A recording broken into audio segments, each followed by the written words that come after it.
que hoje a gente tem um instrumento que é o Plano de Ações Articuladas, né, que é o instrumento que ele traz as dimensões de atendimento, os pilares de atendimento. Ele é uma ferramenta, né, muitas pessoas acham que ele é uma ferramenta de captação de recurso, mas ele é anterior. Ele é uma ferramenta de planejamento. E anterior ao planejamento, ele é uma ferramenta de diagnóstico.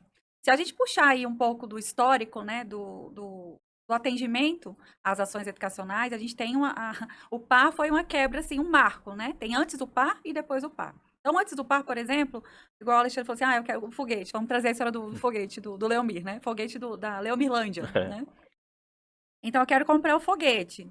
Ok, você quer comprar o foguete, então você vai me demonstrar a necessidade do seu foguete, a justificativa, o cronograma de implementação desse foguete, o benefício que esse foguete vai trazer à comunidade escolar. Então, isso é um projeto, né? Isso é uma linha de trabalho que o projeto traz.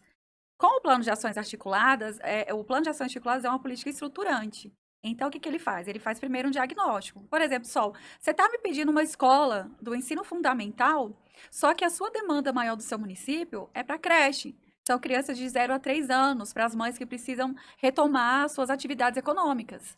Então, assim, quando eu faço uma análise técnica, né, um cruzamento com as bases de dados, que hoje o sistema ele é todo integrado, então, eu já vejo que o seu diagnóstico não está fidedigno à sua realidade. E esse diagnóstico é feito pelo Ministério ou o prefeito contrata alguém para fazer esse diagnóstico? No próprio plano de ações articuladas, no sistema CIMEC, tem um módulo que é um módulo de diagnóstico. Uhum. Então, lá tem um questionário com uma série de perguntas, mais de 200 perguntas, né, que atuam nessas 4 dimensões, que são as dimensões de formação de professores, material didático, a infraestrutura, né, toda a política estruturante ali do aparelhamento do município, né. Então, o ente responde essas perguntas e aí o sistema gera os indicadores. Quais são as necessidades dele?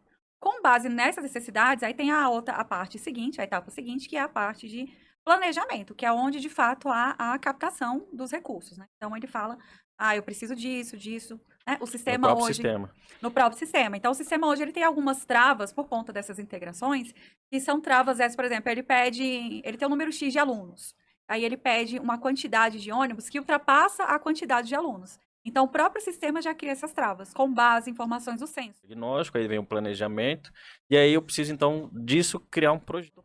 Ele depende de uma disponibilidade orçamentária Do governo federal. do governo federal. É um bolo que é repartido aí com todos os municípios, né? Então, corre o risco dele pedir 10 e ter viabilidade de 2, por conta dessa divisão que tem que ser feita. Entendi.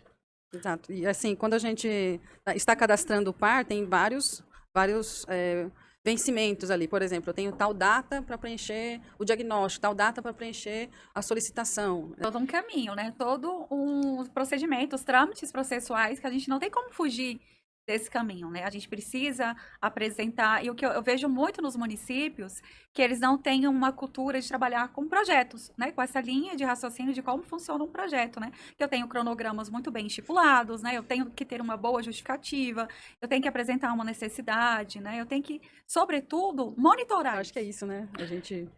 A gente trazendo condições de financiamento, condições de fazer projeto, enfim, a gente consegue fazer com que o prefeito tenha capacidade de cobrar também dos seus secretários, né? Por falar nisso, eu já fui prefeita e quando a gente entra na gestão, até o meio da gestão, eu demorei muito para entender vários programas que existem na educação e você conhece todos eles, né? Então, os financiadores, quais são os financiadores da educação? Me conte aí quais são.